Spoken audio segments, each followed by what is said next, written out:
I never got in my first airplane till I was 38 years old.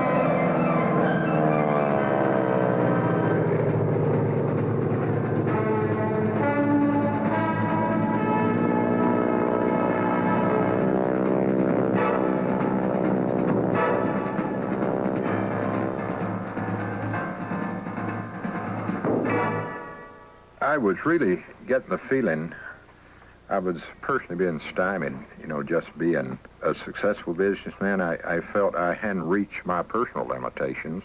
And there was a busy contractor, and a friend of mine said, "Say, you have to get a hobby." And after about a month, my friend talked me into going up for a ride in his airplane. We did have a nice ride, and this is where I really saw a new world unfolding to me. We went back and landed. That night, I called my insurance agent. He said, "What are you doing, Hughes?" "I'm going to buy an airplane." And he said, "Well, why not buy mine?" Well, this was the next day now, after my first ride. We went up in that airplane. I came down on the ground and wrote him a check and bought an airplane. The next day, I walked up to a flight school on Orange County Airport, Santa Ana, California, and said, "I bought an airplane. I want to learn how to fly. What to do to learn how to fly my airplane?" And they looked at me like they thought I was from the funny farm. And after a few minutes, convinced them, hey, I was serious. And so they assigned an instructor to me, and we spent our first hour of instruction sitting in that airplane with the instructor saying, "This is an artificial horizon. What's that?" And a DG, compass, a clock, and the entire first hour of instruction was that, because it was totally unfamiliar. And we started flying on a daily basis. I was almost obsessed with this idea of flying, and matter of fact, we flew every day. I wanted to take 3 hours instruction a day. The flight school knew the learning curve and said, "No, 1 hour a day, that's all."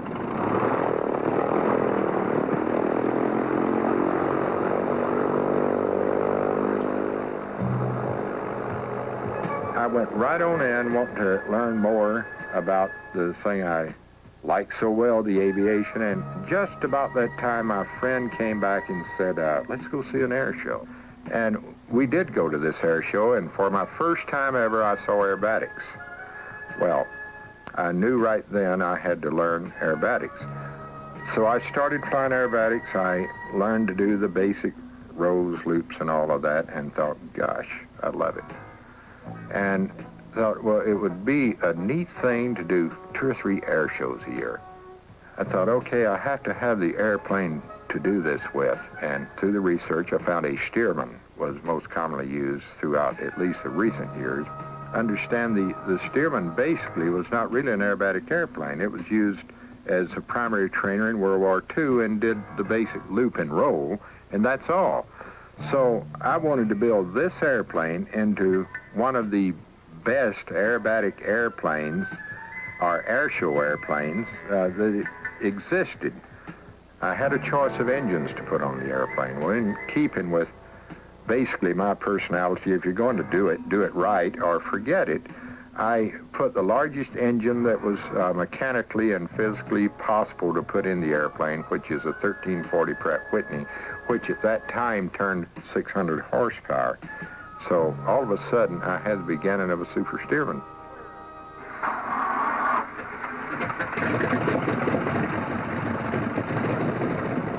The plane is a product of 8 years of development by myself, all the systems. It really brings it up to date where it is today, the super Stearman. I learned what I had designed is I thought would be an ideal air show sequence.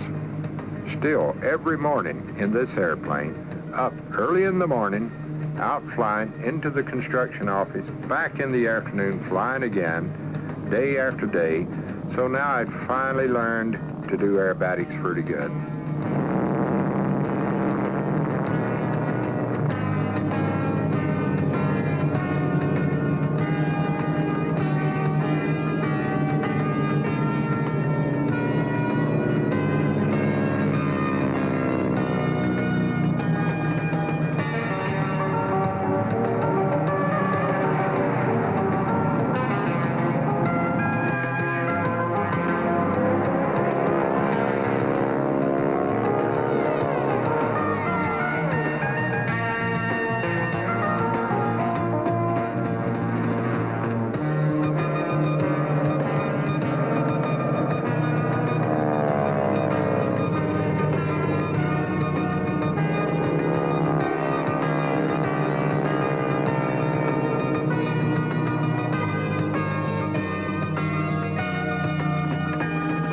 I actually learned aerobatics through my own efforts and out of the book and trial and error, so to speak. This took a lot of time, too. As a matter of fact, it changed an entire lifestyle. But I've found also in life that part of knowing what you want is what you have to give up to get it. And I was determined I was going to be an aerobatic pilot. I was determined I was going to fly my 4 or 5 air shows. So we went and did an air show. Hey, it was great. It worked out good. We had lots of planning, and the air show worked fine. Did another air show. After the 3rd air show, the phone started ringing. Rather than doing my 4 or 5 air shows I'd planned to do, matter of fact, I'd done 48 performances at the end of the 1st year. Well, this is what really started my career in flying. My advocation suddenly was turning into a real mainstream vocation for me here. And the 2nd year, of course, I did over 90, and it's every year I do over 100.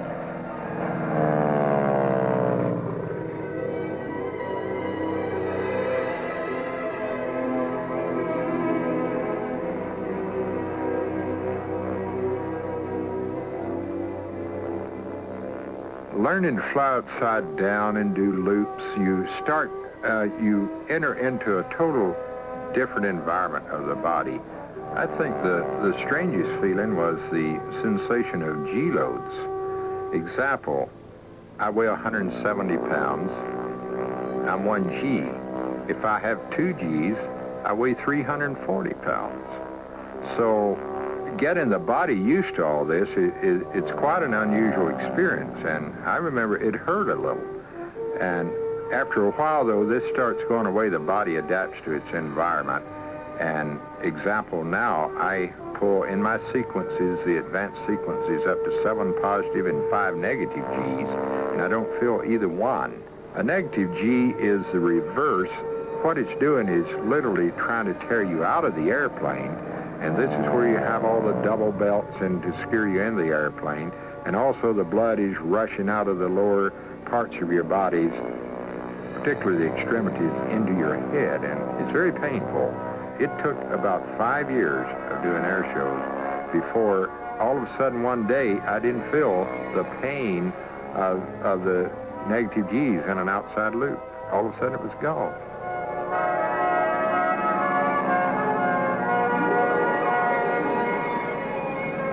The fun and I think the feeling of achievement that I got out of it personally was worth all of this. It was worth all of the giving up of the other recreation. It was worth the flying mornings, afternoons, weekends, and working late at night in the hangar on the airplane to develop it.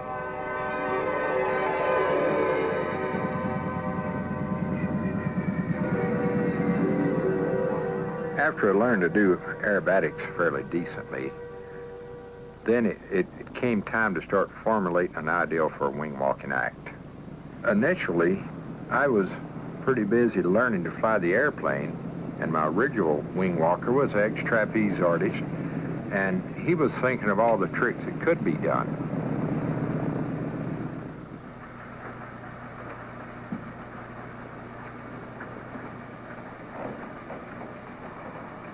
As I progressed through the years, and now I'm with my fourth wing walker, and obviously I'm the trainer of wing walkers now. And the hours, in Donna's case, that was spent training her were numerous. I would say it would run into hundreds of hours in training, which spanned a 2-month period. Before Donna ever went flying to perform the wing walking act as is seen today on the wing, there was 1 solid month of training in the hangar. Okay, Donna, let's set the bag down and the wing walking rack. The qualities I look for in a wing walker are rather definite. I have to be concerned about their size because of the obvious mass and the aerodynamic negatives it will impose on the aircraft and its flying characteristics. Past that point, I look for a person, most favorably a type person who is of a gymnastic background. I find the gymnasts are the best because they have already gone through the era of self-discipline, concentration, and the elimination of the basic human element of fear. But I find the gymnasts work best because they do have the power of concentration and the self-discipline that's definitely required in this act, because the wing walker is trained to move out of that airplane and about it while in flight and doing different various acrobatics on the wing while the airplane is actually going 85, 90 miles an hour through the air. 10,000 pounds of tensile stress, okay? Now, it's very important that I check all your nuts and bolts and you check all mine, and then we know the total rack's secured. At an air show, we're ready to go fly. But right now, let's get down and we'll start talking you through some of the wing walking tricks. Okay.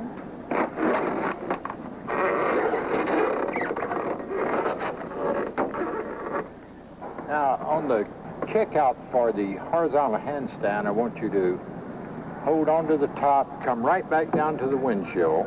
Remember, the wind's blowing now. Just move right down to the windshield. Like Yeah, just, there you are. Always holding tightly. What we're going to do is have you kick out and do a horizontal handstand, okay? Bring the other foot on down. There you are. Get your other hand tightly in there. Now, what I want you to do is to kick out horizontally, and I'm going to catch you. Don't worry about it. I'll catch you, okay? I hope. Okay, kick straight up, okay? Ready, go.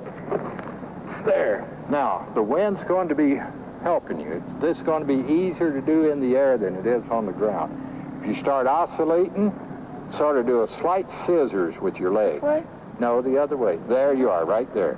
And then when the oscillation stops, now I want you to keep good form, and then here you go back down, miss the windshield, right down, okay? Now let's show you how to get into the headstand. Okay, now what you have to do is turn around 180 degrees, so just reverse your feet. Remember, the wind is blowing. There you are, the wind is blowing against you. 1 foot over there. Now come up and sit right on these. Bring your right leg up first and just wedge it right in. Remember, the wind is blowing. Now your other leg. All right, now I'm going to simulate wind for you. Okay, the wind is blowing. Now you have to let yourself all the way down. Now remember, that wind's going to reverse when you pass the horizontal. Be ready. The wind's going to blow this way, okay? Now strike a little pose for us. Good, good form. Okay, coming back up, the same thing. The wind's pressing on the front. Pull up slowly. Now don't let the wind slam you against the rack. Okay, there you are. Good. Now just move all the way back down to the rack and stand up in the rack again. Wind is blowing. Try to imagine all the time the wind is blowing like that, okay?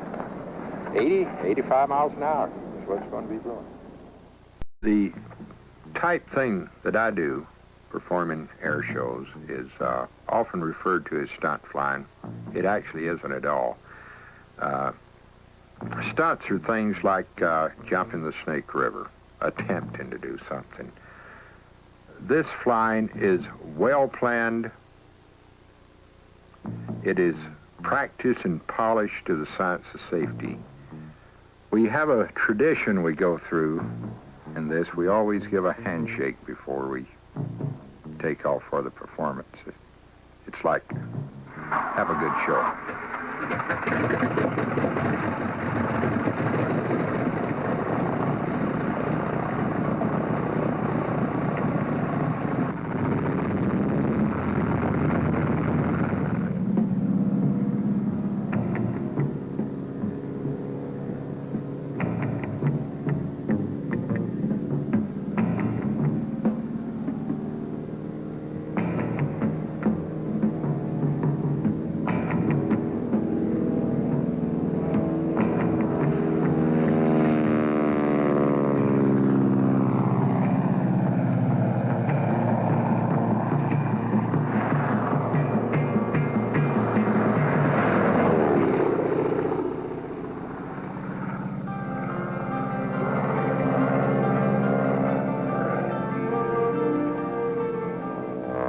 As I bring it out every year, has had many, many hours of practice and rehearsal just as a stage production.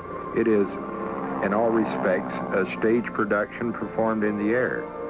And there's lots of planning, lots of research, timing, a lot of rehearsal in it. When flying the wing walking act, the total responsibility is on the pilot. I fly higher than I do in the normal act. Not that I couldn't dust the trees off, but I have a responsibility there of another life in my hands. Now we're coming in for an 8-point roll. We need 150 miles an hour. Coming down to about 50 feet. I have 150 miles an hour. Level off. Coming up on crowd center. Here we go. 1, 2, 3, 4, 5, 6, 7, 8.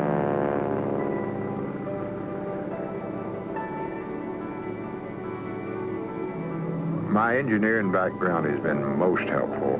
A lot of this, having gone into it the way I did with the absence of help from knowledgeable people in the field I'm going in, put me in the position of working on theory. And most of the things I've done has been with a lot of thought and a lot of theory. Almost all of the things that I've decided, yes, this will work, in fact have worked, because there was so much thought and planning behind it before attempting it.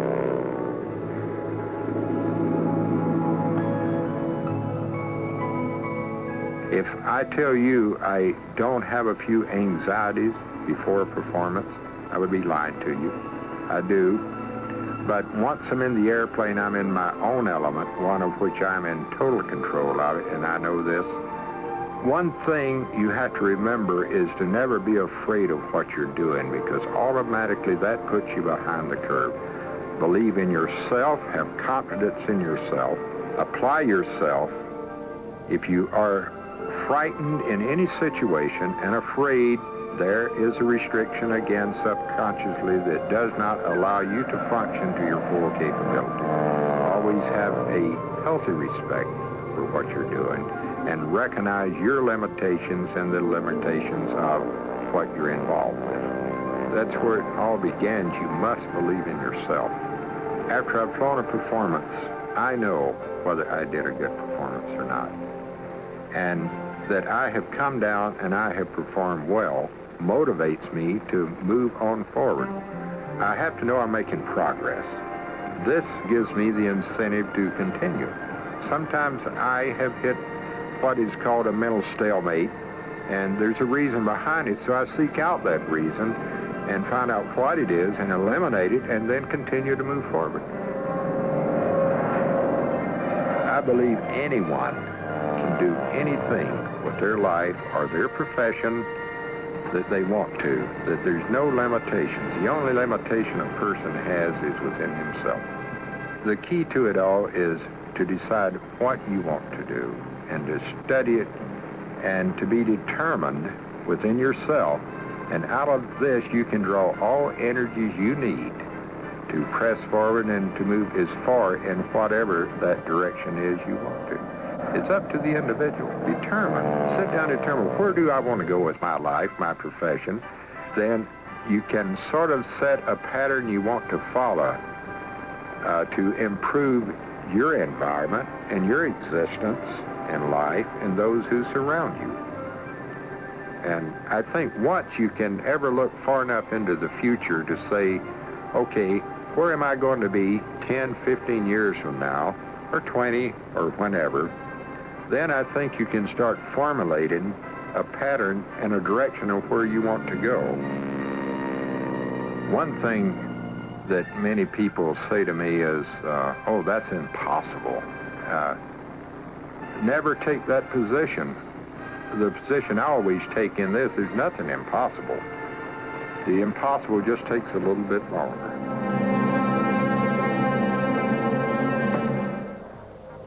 I see a most definite similarity between being successful in business and in flying, particularly the type of flying I'm doing. It's really setting out a game plan, so to speak. A lot of planning, a lot of thought input to what you're going to be doing, whether it's in the business world or in flying, a lot of professionalism, a lot of dedication, a very definite parallel. I've never gotten tired of flying. Seems like I can't get enough. In anything anyone does and excels at it, they have to enjoy it. In whatever I've done, the construction business, the flying, you have to sort of get yourself in the attitude of loving what you're doing and to have, in a sense, a romance with this. And this allows you to function to your highest level. I have a real romance with flying. About the only thing it can't replace is my wife.